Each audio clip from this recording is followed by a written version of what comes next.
Bonjour à toutes et à tous. Bienvenue à cette webconférence dédiée aux élections britanniques, plus précisément aux résultats des élections au Royaume-Uni qui se sont tenues le 4 juillet dernier de manière un tout petit peu anticipée puisque les anticipations étaient plutôt pour des élections à l'automne. Et l'ancien Premier ministre a décidé, Rishi Sunak, de les tenir le 4 juillet. Donc, en ligne avec les anticipations, et ça, ce n'était pas une surprise, le Parti travailliste a remporté une victoire écrasante à ces élections législatives, mettant fin à 14 ans de pouvoir des conservateurs. Donc, dans un premier temps, je vais faire un petit peu une anatomie de ces résultats des élections.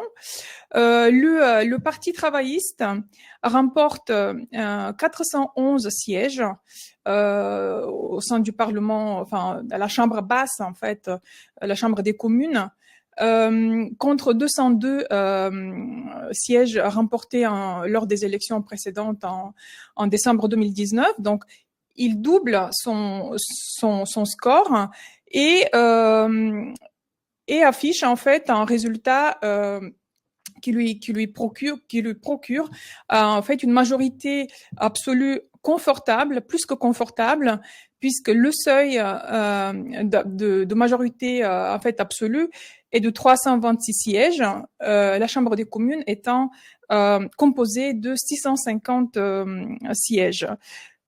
Donc, Keir Starmer, qui est le leader du Parti travailliste, sera le prochain Premier ministre et bénéficiera d'une majorité de 172 sièges, une majorité qui est comparable à celle que son prédécesseur, que Tony Blair avait obtenue en 1997, lorsqu'il avait une majorité de 279 sièges. Alors, le Parti conservateur arrive en deuxième position, mais essuie une défaite historique. En effet, c'est son pire résultat dans l'histoire en fait du parti. Il perd environ 2/3 de ses sièges, tombant de 365 sièges à 121 sièges seulement au sein de la Chambre des communes. En effet, il cède plus de la moitié de ses sièges aux travaillistes, ainsi que une soixantaine de sièges au parti du centre, les libéraux-démocrates, qui, comme vous voyez, arrive en troisième position, en augmentant énormément sa présence au Parlement, puisqu'il passe de 11 sièges à 72 sièges. Alors, bien qu'il s'agisse en fait d'un parti du centre, le programme électoral des libéraux-démocrates est en effet, en réalité, se situe à gauche de celui des travaillistes, puisqu'il plaide pour plus de dépenses dans les services publics, pour plus de dépenses dans le secteur de la santé, dans le NHS.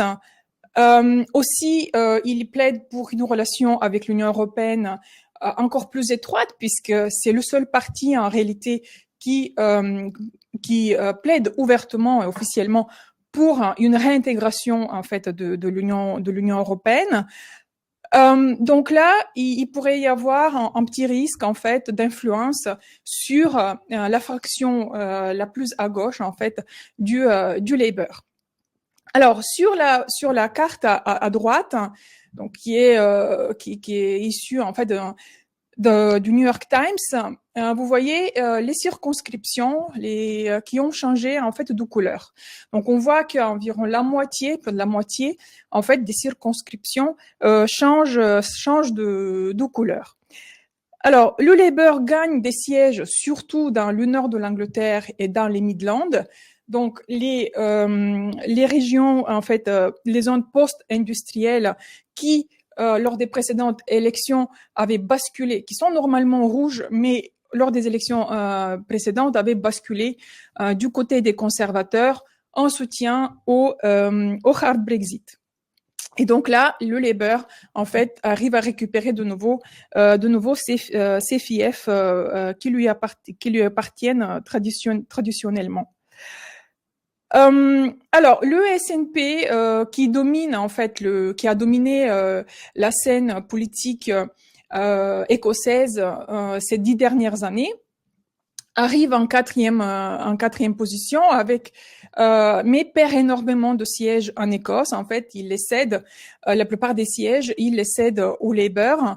Et à présent, le SNP, donc ce parti des indépendantistes écossais, tombe à seulement 9 sièges contre 47 sièges en 2019. Donc par conséquent, le risque en fait extrême qui était de voir un second référendum sur l'indépendance, qui quand même planait en Écosse, a effectivement été du coup fortement réduit.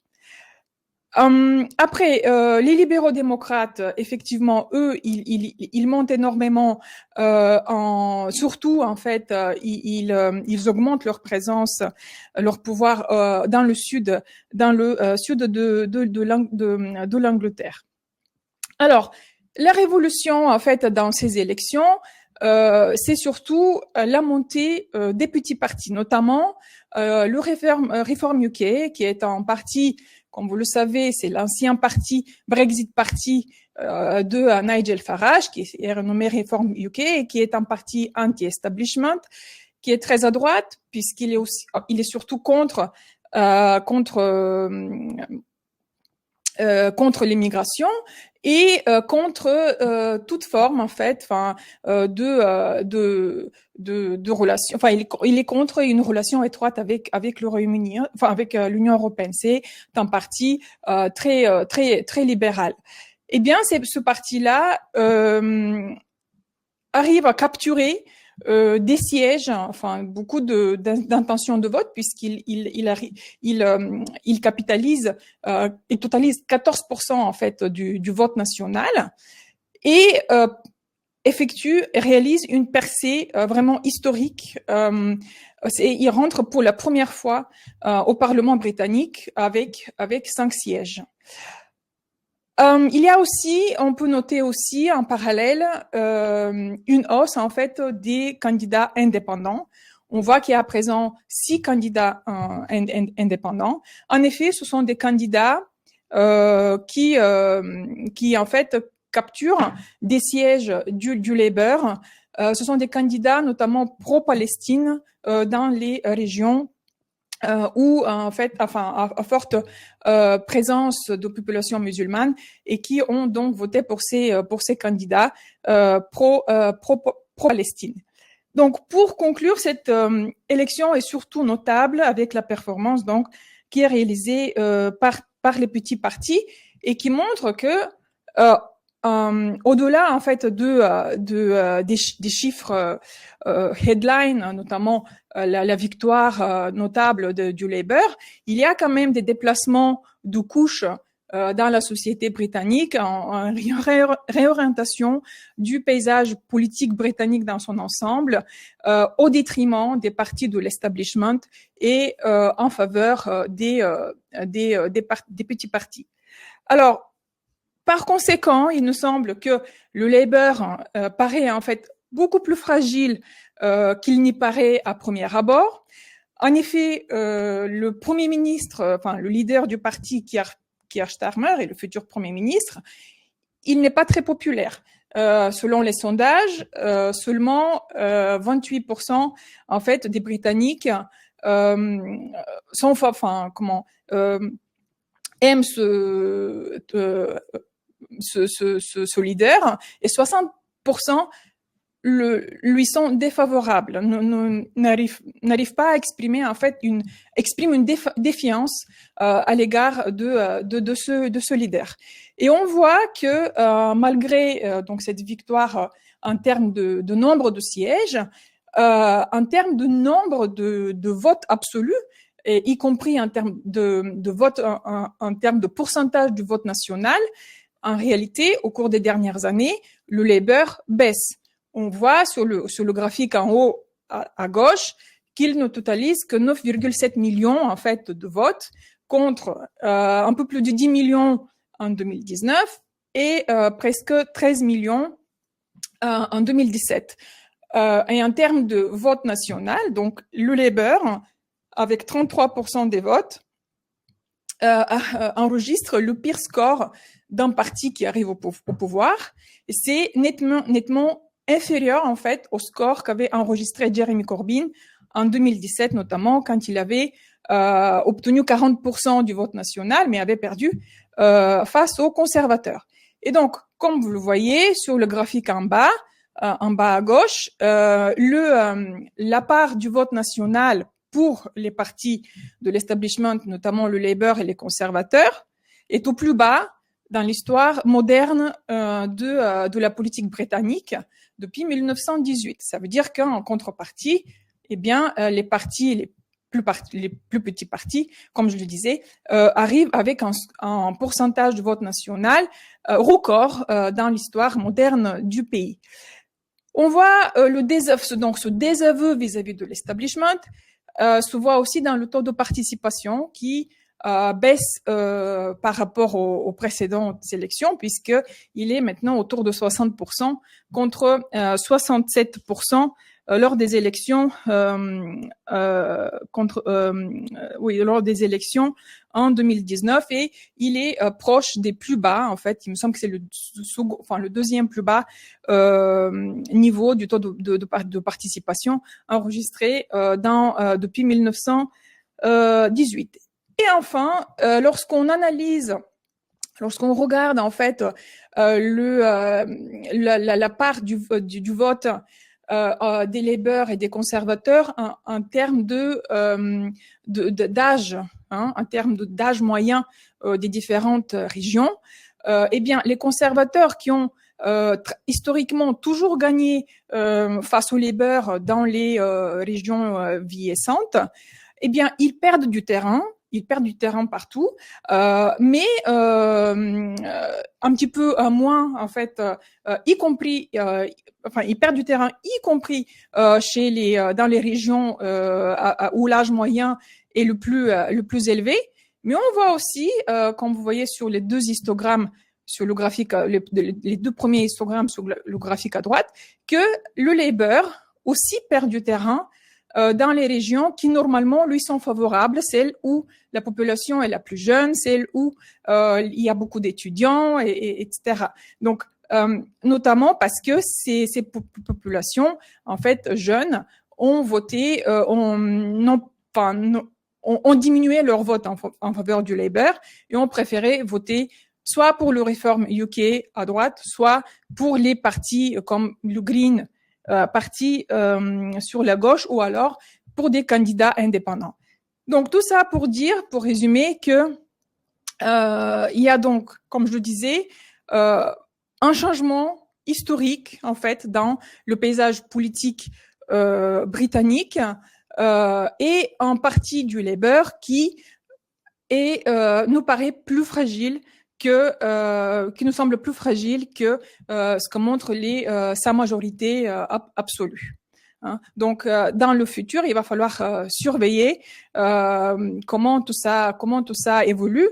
Mais en tout cas, pour les prochaines élections parlementaires, dans 5 ans, ce qu'on peut dire que le Reform UK est quand même bien placé, puisque dans les régions où le Labour a gagné, il y a énormément de régions où le Reform UK arrive en deuxième position. Donc, voilà, c'est à surveiller. Alors, le programme du Labour, eh bien, cette majorité quand même très confortable permettra au prochain Premier ministre de réaliser avec aisance son programme électoral. Donc, sur cette page qui est très chargée, se trouve en fait le résumé de 150 pages du programme électoral du Labour. Un programme électoral qui est très ambitieux puisqu'il fait en fait une anatomie des problèmes, des difficultés, de toutes les faiblesses de l'économie et de la société britannique auxquelles il faut pallier. Donc la première faiblesse principale, c'est l'investissement. Le Royaume-Uni a énormément sous-investi, on en parlera plus tard, mais il a énormément sous-investi aussi bien en termes d'investissement public et d'investissement privé en comparaison avec les autres pays de l'OCDE, enfin les autres pays avancés. Et donc, la priorité en fait pour le Labour, c'est d'augmenter l'investissement public dans la mesure où les finances publiques lui permettent. Hein. On verra que les finances publiques sont extrêmement contraintes. Donc, le Labour est conscient que quand même il n'y a pas beaucoup de marge de manœuvre. Mais sa philosophie, c'est qu'il faut travailler en partenariat avec les entreprises privées, avec les investisseurs privés, et notamment il envisage de créer un fonds qui s'appelle National Wealth Fund et qui sera capitalisé à autour d'environ 8 milliards de livres avec du capital public et du capital privé. Tout ça pour augmenter sensiblement l'investissement, notamment, enfin presque exclusivement, dans le secteur de la transition verte. Et là, le Labour envisage une accélération plus importante que le Parti conservateur dans la transition vers le net zéro. Par exemple, il veut interdire les véhicules à combustion interne d'ici 2030, contre 2035 pour les conservateurs. Il souhaite aussi, d'ici 2030, doubler l'éolien terrestre. Donc, ce qui veut dire qu'en fait, jusqu'à présent, il y avait une interdiction de l'éolien terrestre. Donc, le Labour souhaite lever cette interdiction. Il souhaite tripler le solaire, quadrupler l'éolien offshore, etc. Donc, l'investissement dans la transition verte, ça, c'est donc un point principal du programme du Labour. Après, vient une multitude, en fait, de réformes que le Labour souhaite réaliser dans le marché du travail, avec l'objectif d'augmenter l'offre de main-d'œuvre et en rendant, en fait, la philosophie, c'est si on rend le marché du travail plus flexible, avec plus de sécurité pour les ouvriers, pour les employés, eh bien, ça permettra aux employés de changer plus facilement de travail et ce sera favorable à la productivité. Donc, c'est ça l'idée du Labour. Il y a aussi des mesures, évidemment, avec plus de dépenses hein, pour le NHS et pour les services public à la personne, etc. Et aussi des changements en termes de réformes, notamment dans le système de planification dans le secteur immobilier, qui pourrait soutenir ce secteur. En revanche, en termes de fiscalité, le Labour a jusqu'à présent l'ISM1, puisqu'il se refuse en fait d'augmenter les impôts principaux. Hein, il souhaite maintenir stable l'impôt sur les sociétés, les impôts sur le revenu, les cotisations, les taux de cotisation sociale et la TVA. Et jusqu'à présent, les augmentations d'impôts qu'il propose ne concernent qu'une minorité en fait de la population, avec par exemple une TVA dans les écoles privées ou alors une augmentation de la taxation pour les résidents non domiciliés. Donc voilà pour un résumé, les grandes lignes du programme du Labour. Je vous laisse lire si vous voulez pour plus de détails cette slide. Alors, le Labour, il hérite en fait d'une situation budgétaire assez compliquée. Alors en termes de Maastricht, hein, de définition en termes de Maastricht, le déficit budgétaire en 2023 a atteint presque 6% du PIB, 5,9%, et la dette publique du gouvernement général a dépassé 100% du PIB, 101,3%. Alors, le gouvernement britannique, sa règle, il a des règles budgétaires qui lui sont propres. Hein. Il ne vise pas le déficit en termes de Maastricht ou la dette en termes de Maastricht. Ce qui est présenté sur ce graphique à gauche, c'est la règle budgétaire principale à laquelle le Labour adhère. Hein. Il ne souhaite pas la changer. c'est d'inscrire en fait le ratio de dette publique, mais mesuré comme la dette du secteur public dans son ensemble. Donc, il inclut aussi les entreprises publiques, donc net des actifs liquides. Donc, ce ratio, en termes de PIB, doit baisser d'ici 5 ans. Et selon les prévisions de l'Office of Budget Responsibility, en effet, cette règle, ce sont des prévisions qui datent de mars. Cette règle est respectée. La dette publique baisserait vraiment à la toute dernière année en fait de l'horizon de prévision, mais néanmoins avec une marge de seulement 9 milliards. Vous voyez sur le graphique en bas à droite l'historique des marges de manœuvre vis-à-vis de la règle budgétaire. Et on voit très bien que ces 9 milliards, c'est un des plus bas jamais enregistrés depuis 2010. Et de plus, pour arriver à cette stabilité, enfin c'est une relative stabilisation en fait du ratio de dette en pourcentage du PIB, eh bien le prochain gouvernement devra réaliser un effort colossal en termes de baisse des dépenses publiques et en termes de hausse de la fiscalité, de telle façon que en fait il doit dégager des excédents primaires structurels, donc des excédents corrigés hors charge de la dette et corrigés du cycle conjoncturel, des excédents qui, à long terme, se chiffrent à 1,5% du PIB.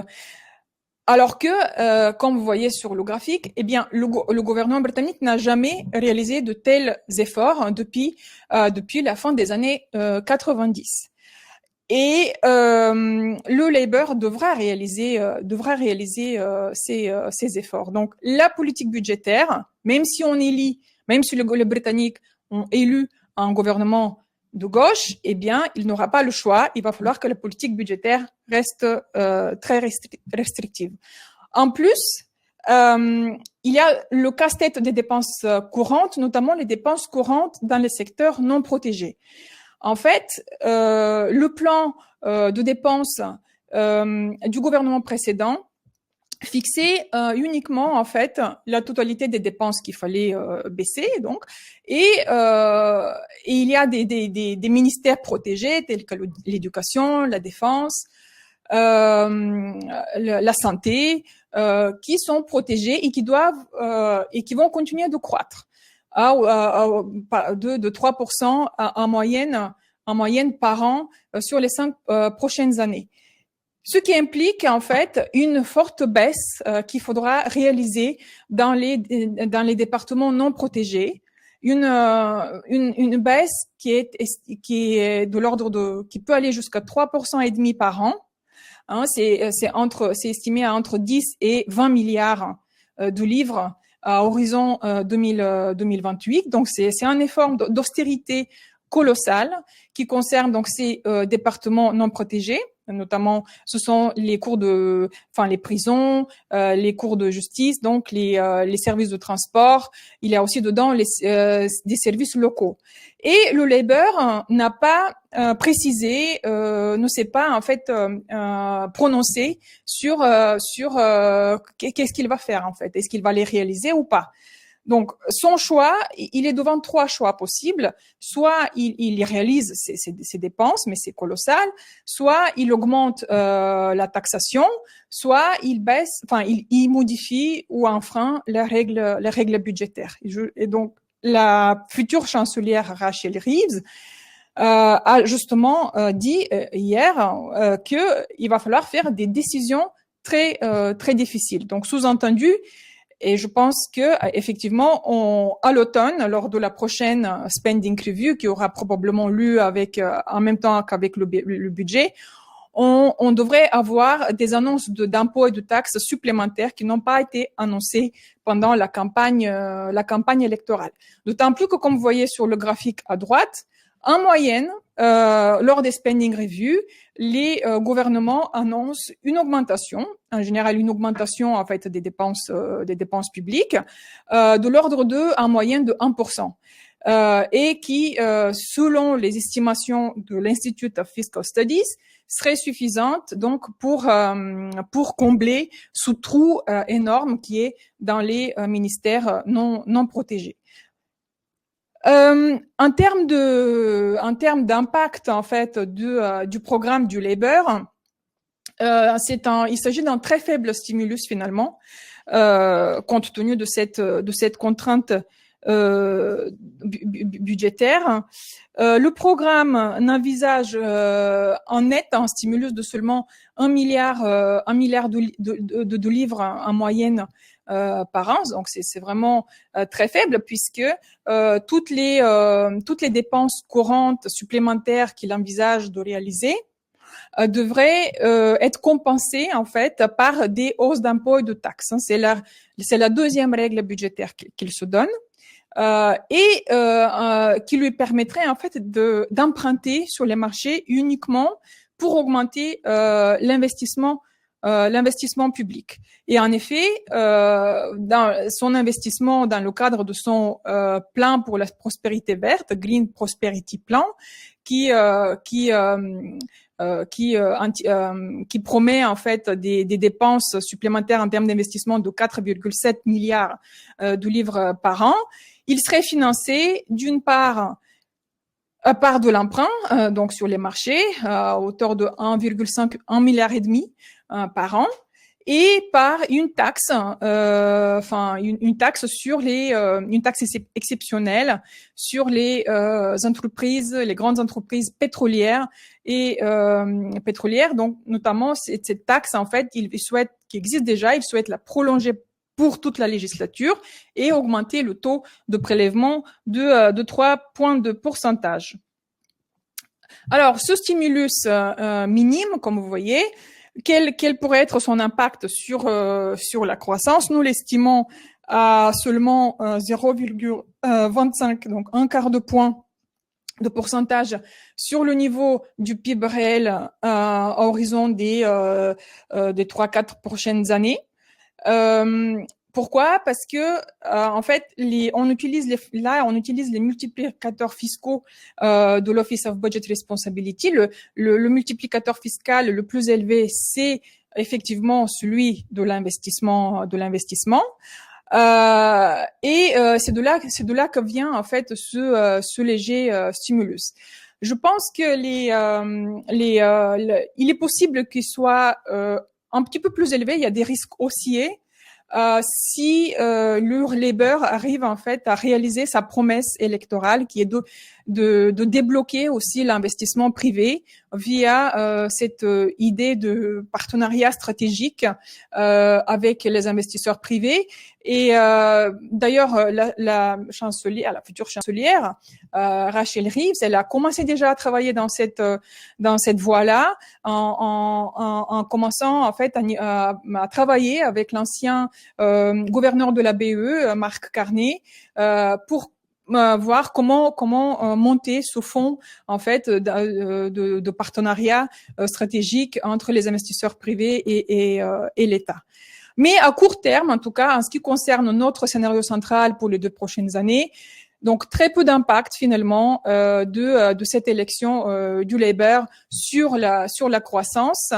Comme vous voyez, sur 2025, on pourrait avoir une hausse d'environ entre 0,10 et 0,15 sur le niveau du PIB, donc c'est très faible.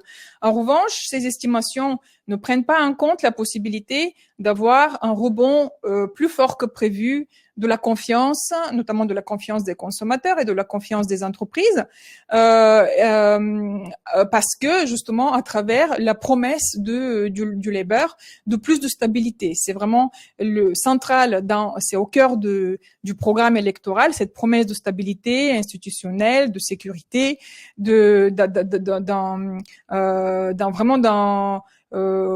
paysage politique stable et qui serait plus favorable à l'investissement. Hein. C'est vraiment ça qui crée un upside sur les perspectives de croissance et qui font que jusqu'à présent les investisseurs, enfin les marchés financiers dans l'ensemble ont très bien réagi à ces résultats des élections, avec une légère appréciation de la livre par exemple contre l'euro, mais aussi contre le dollar.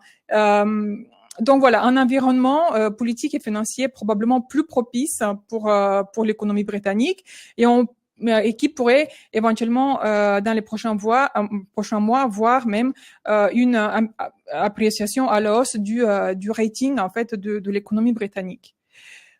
Même si, comme je le disais, il n'y a pas de révolution avec le Labour. La fiscalité va continuer d'augmenter et elle va augmenter plus que s'ils avaient élu un parti conservateur. Comme vous voyez, le poids de la fiscalité en pourcentage du PIB dépasserait en fait le record d'après la Seconde Guerre mondiale. Hein. Il est estimé à 37,4% du PIB.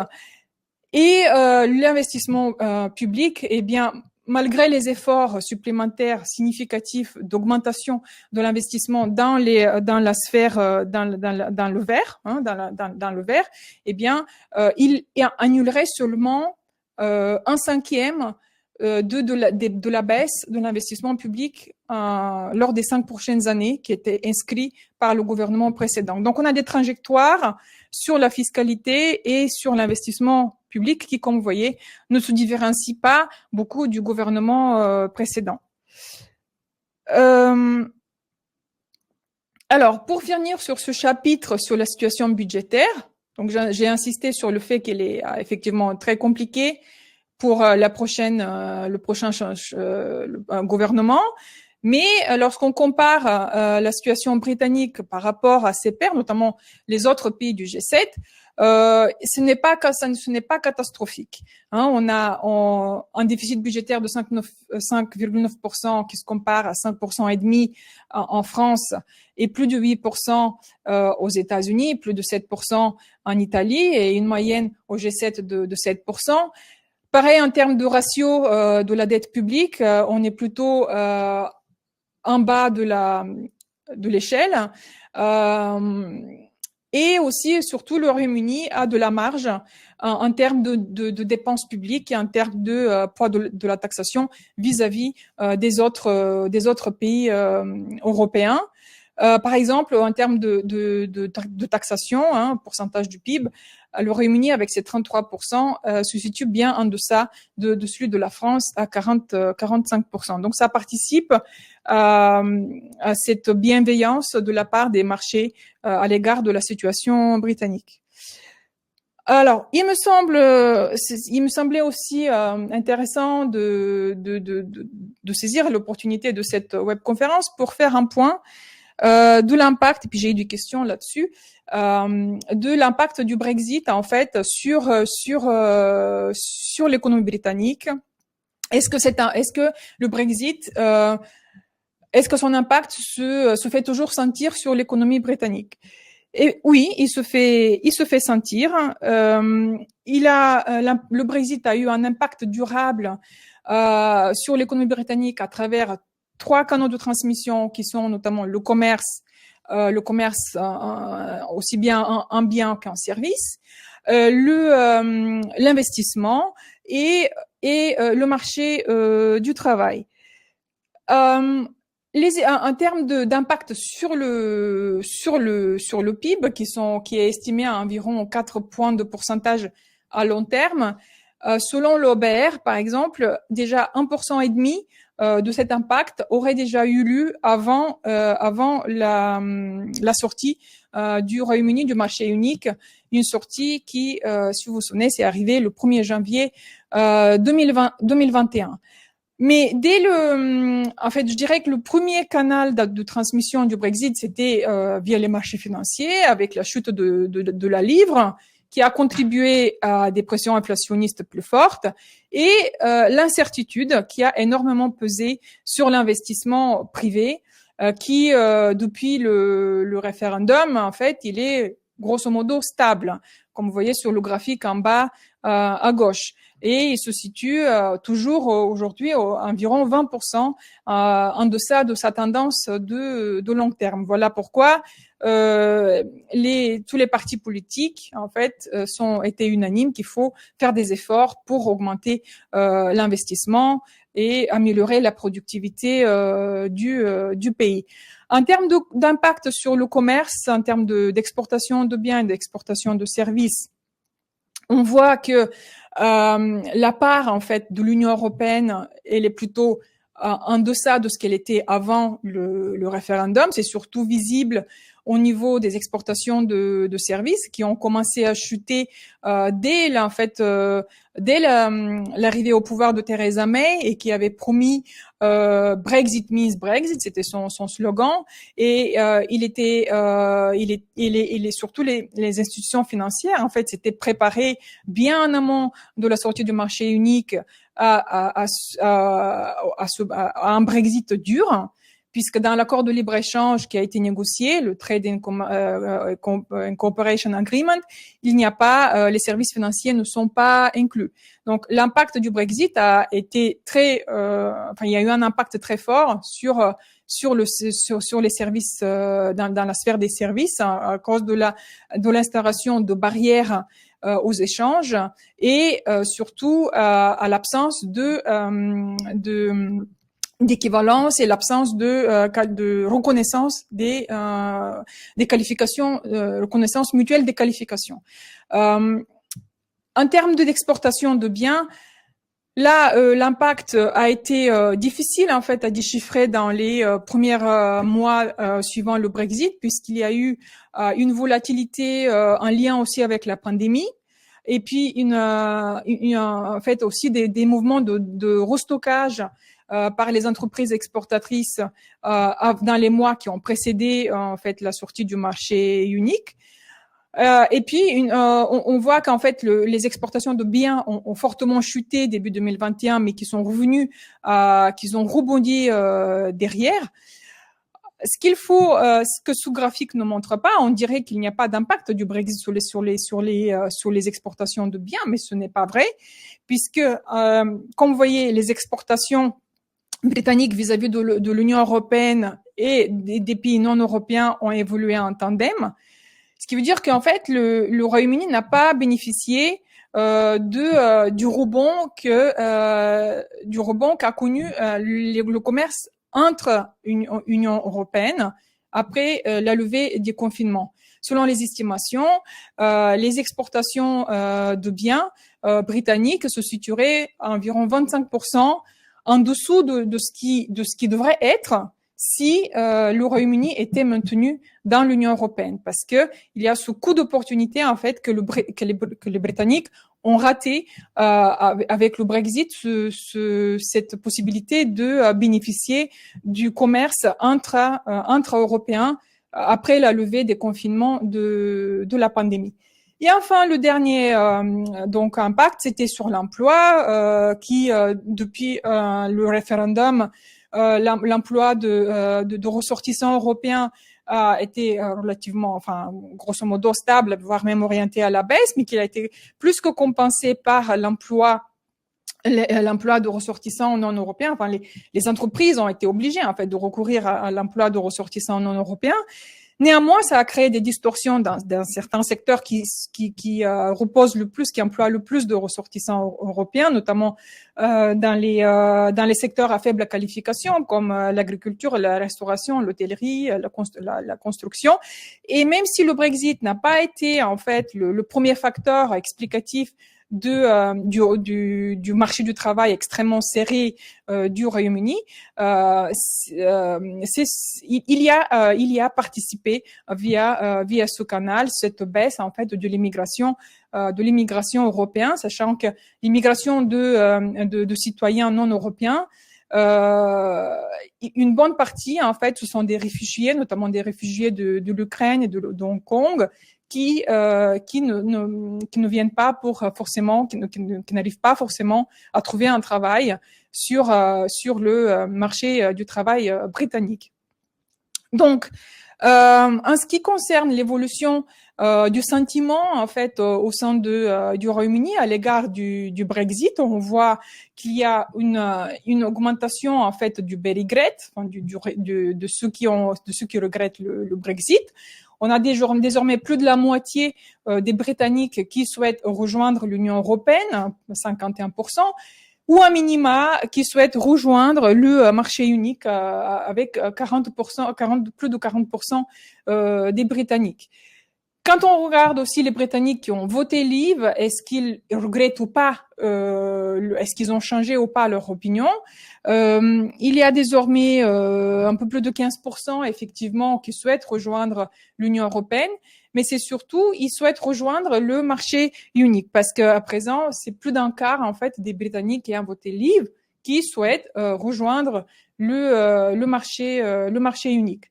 Il y a également une très forte dissatisfaction, en fait, insatisfaction, pardon, des entreprises, des milieux des affaires vis-à-vis du Brexit. On voit dans les enquêtes menées par l'ONS auprès des entreprises exportatrices, notamment en ce qui concerne les raisons de perturbation connues par ces entreprises au niveau des chaînes de valeur, on voit que la sortie de l'Union européenne, elle figure encore en deuxième place parmi les raisons de perturbation pour 14% donc des entreprises et de manière plus large les raisons de difficulté à l'exportation, même si donc sur le graphique en bas à droite, même si ces raisons ne citent pas explicitement le Brexit, on voit que le Brexit en est une raison, notamment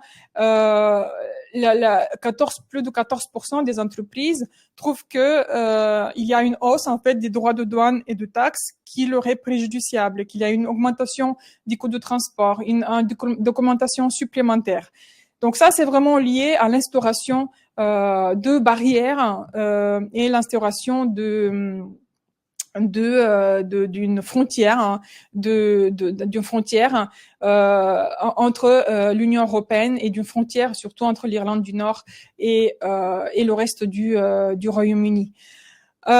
Et du coup, des think tanks, en fait, des lobbies industriels s'efforcent en fait à persuader les gouvernements qu'il faut travailler qu'il faut renégocier l'accord de libre-échange, le Trade and Cooperation Agreement, en levant autant que possible certaines barrières aux échanges de biens et services. Mais à court terme, pour le moment, le Labour, ce qu'il souhaite faire, c'est de négocier, par exemple, un accord dans le domaine vétérinaire, un accord en termes de qualification, de reconnaissance mutuelle des qualifications et aussi une meilleure mobilité des jeunes, notamment une réintégration dans le système Erasmus. Donc, on va avec le Labour vers une relation plus ils sont ouverts au dialogue, avec l'Union européenne et souhaitent une relation meilleure, plus étroite. Mais il ne s'agit pas avec le Labour, en tout cas pas pour le moment, de réintégrer le marché unique ou de réintégrer l'union douanière. Le prochain Premier ministre, Keir Starmer, même si au fond de lui, au fil du temps, enfin au fil de ces dernières années, on a vu qu'il est pro-européen. Il souhaite quand même honorer, respecter cette décision des Britanniques de quitter l'Union européenne, mais en même temps souhaite minimiser le coût en fait pour les Britanniques. Enfin, un dernier petit mot sur nos prévisions. Donc, compte tenu de cette possibilité de stimulus budgétaire très restreinte, Nous n'avons pas changé sensiblement nos prévisions par rapport à il y a 3 mois. Nous tablons toujours sur une croissance relativement faible, seulement 0,9% cette année, après 0,1% seulement l'année dernière. L'année dernière a été marquée au cours de la seconde moitié de l'année par une légère récession qui a été récupérée, en fait, la perte a été récupérée, en termes d'activité, a été récupérée par un PIB plus fort que prévu au premier trimestre, qui a cru de 0,7%. Mais dans les prochains trimestres, la croissance devrait ralentir à nouveau, autour de 0,3-0,4% du PIB.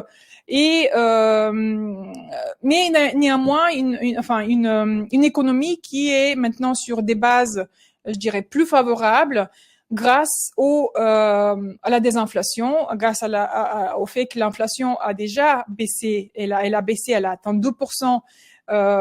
Donc elle est conforme à la cible de la BE en mai. Et cette désinflation est redonne du pouvoir d'achat aux ménages, des ménages qui néanmoins restent prudents et affichent une hausse en fait du taux d'épargne à plus de 10%. Pourquoi? Parce qu'il y a toujours des comportements d'ajustement par rapport à la hausse passée des prix à la consommation et aussi la hausse passée des taux d'intérêt. L'impact du taux d'intérêt n'a pas de la hausse des taux d'intérêt n'est pas encore entièrement en fait passé dans les ne s'est pas encore entièrement ressenti. Donc une consommation des ménages qui devrait tirer quand même la croissance future avec l'investissement, mais qui devrait rester relativement modéré cette année avant d'accélérer plus fortement l'année prochaine. Donc, je vais peut-être m'arrêter là parce qu'on a déjà dépassé le temps et je passe aux questions-réponses. Alors, est-ce que Gaël et Nicolas, est-ce qu'un retour dans l'Union européenne serait envisageable? Bon, j'ai un tout petit peu abordé cette question. Non, il n'y a pas de retour pour le moment envisageable dans l'Union européenne. Le Labour, le Keir Starmer, il est contre l'intégration, je l'ai dit, dans l'union douanière, contre le retour dans le marché unique. En revanche, clairement, le Labour, il est favorable à une relation plus étroite avec l'Union européenne et à une renégociation en fait de l'accord de libre-échange. Il souhaite aussi surtout en fait développer un accord dans la défense, dans le domaine de la défense et de la sécurité. Et il souhaite en fait utiliser cette opportunité, un accord de défense et de sécurité, en l'élargissant à d'autres domaines connexes. Donc, il sous-entend la sécurité de manière assez large et souhaite utiliser cette opportunité pour négocier des accords dans le domaine des technologies, de la transition verte, etc., dans l'immigration. Donc, on pourrait avoir plutôt qu'une refonte du Trade and Cooperation Agreement, qui me semble pas envisageable, même si il y a une clause en fait dans le TCA qui prévoit une révision tous les 5 ans de l'accord.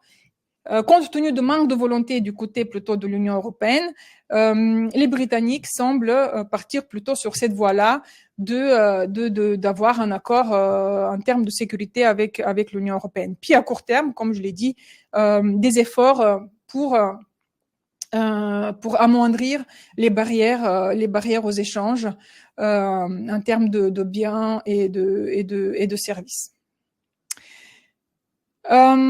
Je crois qu'il n'y a plus d'autres questions. Je vous remercie de votre attention. Je vous souhaite une bonne journée et à bientôt pour notre prochaine webconférence. Au revoir.